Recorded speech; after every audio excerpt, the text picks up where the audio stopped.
Italian couple brutally attacked. Migrants arrested after violent car assault and rape in Rome. A young Italian couple suffered a horrific ordeal in Rome when three migrants allegedly smashed into their car and raped an 18-year-old woman while forcing her boyfriend to watch helplessly.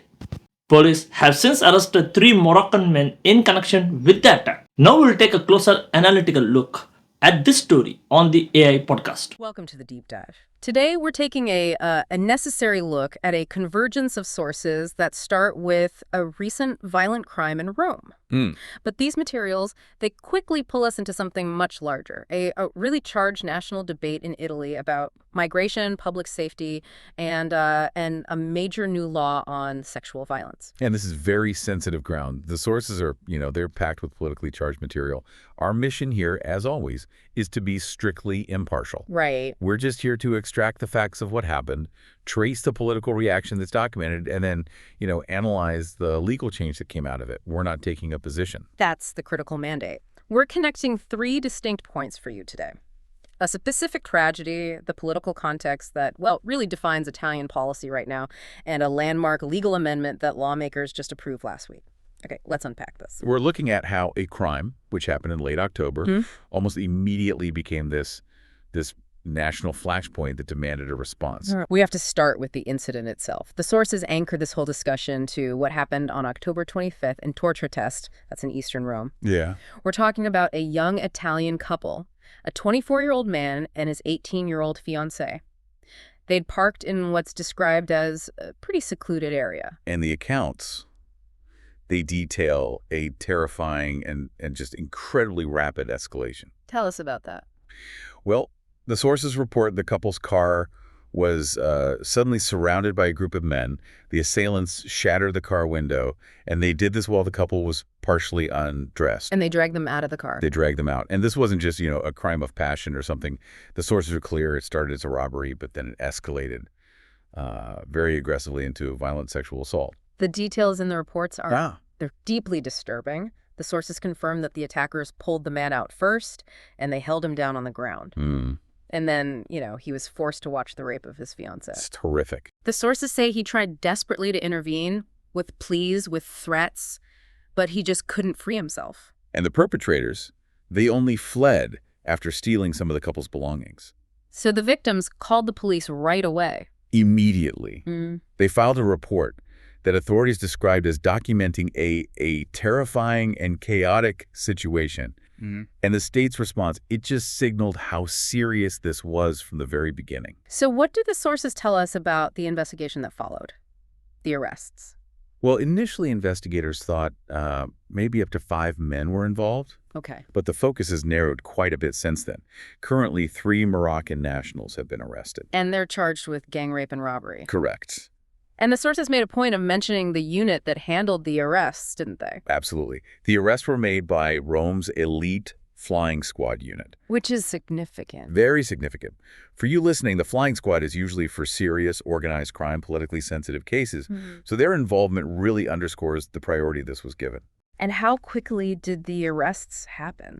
2 suspects were detained just days after the incident. The third was captured a bit later, all the way up in Venice. Wow.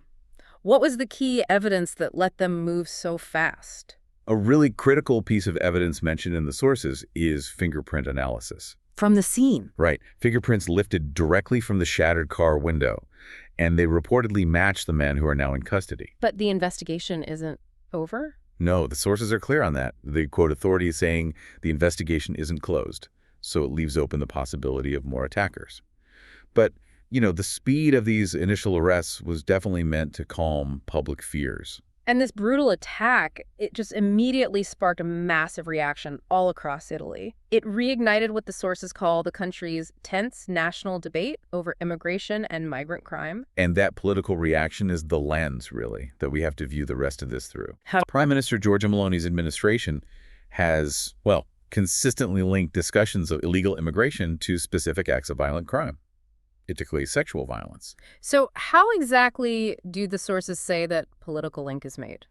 It's used as a strategy to rally support for specific border policies. These crimes are positioned not just as, say, a failure of local policing. Or the justice system. Exactly. But as a direct failure of immigration control, a failure of border enforcement. And so this attack became central to that debate, almost overnight. So political leaders could frame public safety as being completely tied to border security. Inextricably linked. Yeah. And that's a critical piece of context because this isn't happening in a vacuum.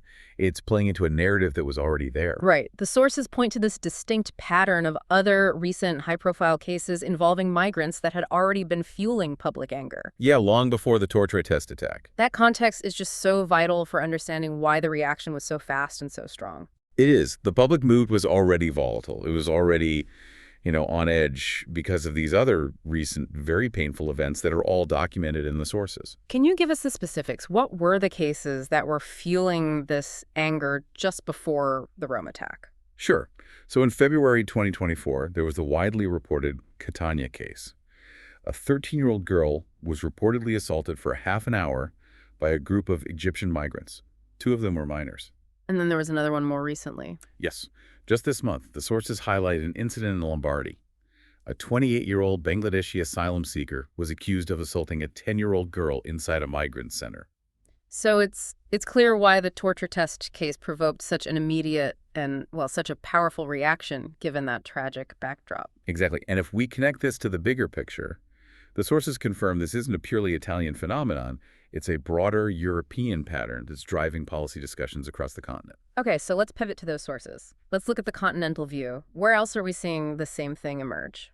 The sources confirm that other EU member states are facing really similar political and social tensions. For example? Well, we see recent examples like the arrests of 5 Syrian men for the gang rape of a teenager elsewhere in Europe just last month. And then the conviction of 2 Algerian asylum seekers back in May for drugging and assaulting 2 young girls, 14 and 15 years old. So when you look at these incidents across different nations, what's the shared significance? The shared significance is the political leverage. These crimes aren't just seen as internal justice failures anymore. They become international issues. They're used to challenge existing multinational agreements on asylum and migration. The sources really reveal this shared challenge across the EU about integration, security, and the strain it puts on both national and EU-wide policy. And this shared policy pressure, it often seems to crystallize around one specific incident that crosses a political threshold. And this is where it gets really interesting because the policy impact becomes so direct. You have to look at Germany in 2019.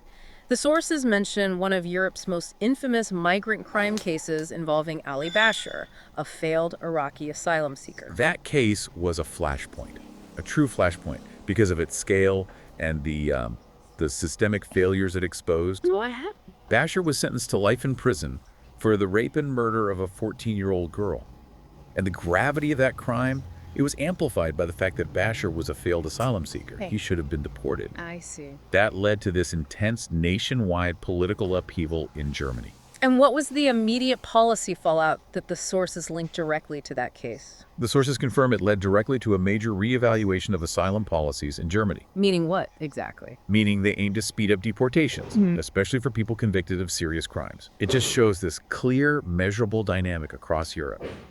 High-profile tragedies become the engine for policy reform that might otherwise stall out politically.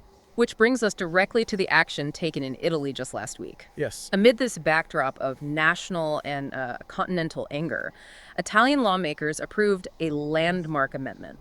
And for you listening, this is arguably the most concrete and immediate legislative outcome of everything we've discussed. It absolutely is. This reform fundamentally alters the legal definition of sexual violence in Italy. And to really get how big a change this is, we need to understand what the law looked like before. Exactly. So explain that for us. What was the old standard that women's rights advocates found so problematic? Historically, to get a conviction for sexual assault in Italian law, you often had to prove the use of force, threat, or coercion. Which sounds reasonable on the surface, but it created what advocates saw as a massive loophole. In practice, it often meant that victims felt they had to prove they had physically resisted or had visible injuries to show that the act was non-consensual. So the law was basically shifting the focus away from the perpetrator's actions and onto the victim's reaction. Precisely. It was a standard that was criticized for years for placing this impossible burden on the victim. And the sources say this ambiguity in the law allowed offenders to walk free. It did.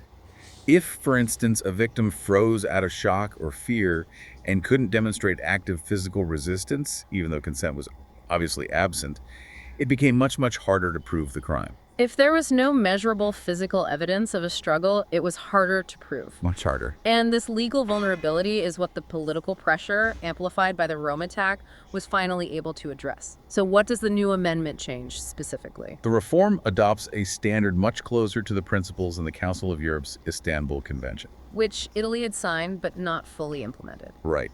And the crucial clarification is that the law now explicitly states that any non-consensual sexual act constitutes assault. Regardless of visible injuries or evidence of a struggle. That's the key, regardless of any of that. That is a massive shift in legal philosophy. It moves Italy toward an affirmative consent model or something very close to it. Correct.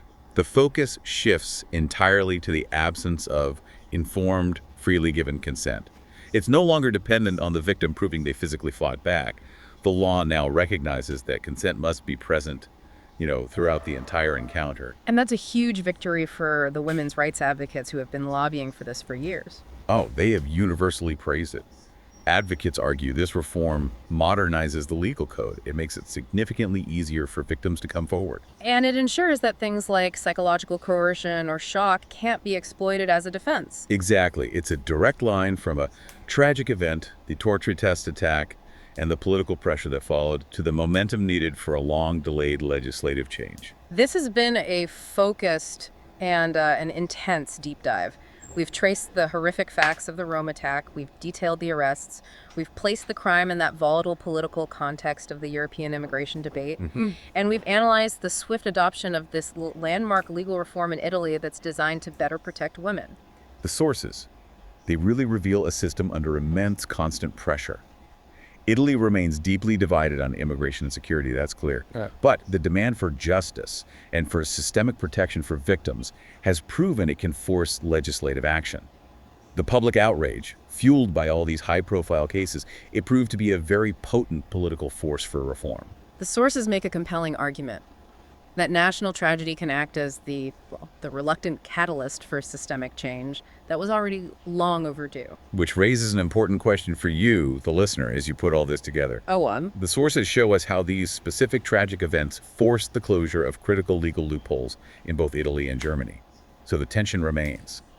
Does effective protective policy reform always need the unfortunate catalyst of national tragedy and public outrage? Or is there a way for legislative bodies to proactively address these vulnerabilities before a crisis hits? A vital question for considering the relationship between politics, justice, and crisis. Thank you for joining us for this deep dive. Thank you. Well, this incident has shocked the Italy. Okay, one question for you. How does this Rome incident connect to Italy's broader, tense political debate regarding migration and crime? Don't forget to comment it. Thanks.